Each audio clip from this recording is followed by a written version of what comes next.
আজও রান্না করতে করতে ভাবলাম তোমাদের সাথে একটা গল্প বলি। একজন বাবা তার ছোট্ট ছেলেকে নিয়ে এক বৃদ্ধ শিক্ষকের কাছে গেলেন। তিনি বললেন, গুরুজি, আমার ছেলেকে এমন কিছু শেখান যা তাকে শুধু সফল নয়, একজন ভালো মানুষও বানাবে। শিক্ষকটি কিছু না বলে ছেলেটিকে নিয়ে বাগানে গেলেন। সেখানে দুটি গাছ ছিল। একটি গাছ ছিল ফল ভর্তি, ডালগুলো নিচের দিকে নুয়ে আছে।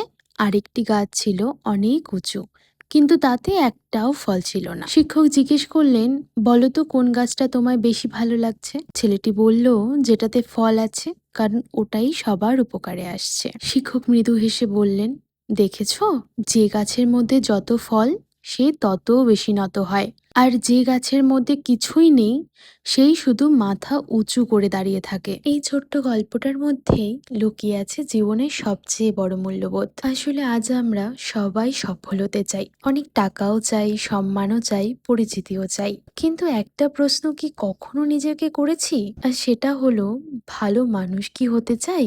জীবনের মূল্যবোধ মানে শুধু বইয়ের কিছু নীতি নয়। মূল্যবোধ মানে সত্যি কথা বলার সাহস, কারো কষ্টকে বুঝতে পারা, ভুল করলে ক্ষমা করো বলতে পারা, কারো উপকার করে তার বদলে কিছু আশা না করা। আজকের এই সমাজে ডিগ্রি পাওয়াটা যতটা সহজ, ঠিক ততটাই কঠিন মানুষের চরিত্র গঠন হওয়াটা। অনেক মানুষই ধনী হয়, কিন্তু সবাই মহান হতে পারে না, কারণ মহান মানুষকে তার টাকা নয়, তার ব্যবহারে চেনা যায়।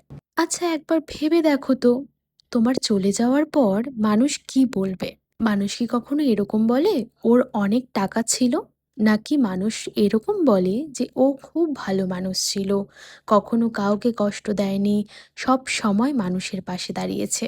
জীবনের শেষ দিনে ব্যাংকের টাকা সঙ্গে যাবে না, গাড়িও যাবে না, বাড়িও যাবে না। যা থেকে যাবে তা হলো আপনার ব্যবহার, আপনার ভালোবাসা, আপনার সততা, আপনার মানবিকতা। এই মূল্যবোধগুলোই একজন মানুষকে মৃত্যুর পরও মানুষের মনে বাঁচিয়ে রাখে। তাই আজ থেকে চলো একটা ছোট্ট প্রতিজ্ঞা করি, প্রতিদিন অন্তত একজন মানুষের মুখে হাসি ফোটাবো, কাউকে কখনো ছোট করব না।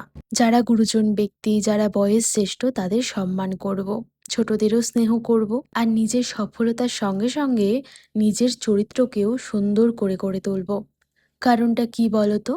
সফল মানুষকে পৃথিবী কিছুদিন মনে রাখে, কিন্তু মূল্যবোধ সম্পন্ন মানুষকে পৃথিবী আজীবন শ্রদ্ধা করে। তোমাদের এই গল্পটা কেমন লাগলো কমেন্ট করে অবশ্যই জানাবে। আজকে তো নিরামিষের দিন, তাই আজকে বানিয়েছিলাম পনিরের পাতলা করে ঝোল। আর ছাদে অনেক শাক হয়েছিল, কলমি শাক, তারপর মিষ্টি কুমড়োর ডোগা, সেগুলো নিয়ে সেই আজকে রান্না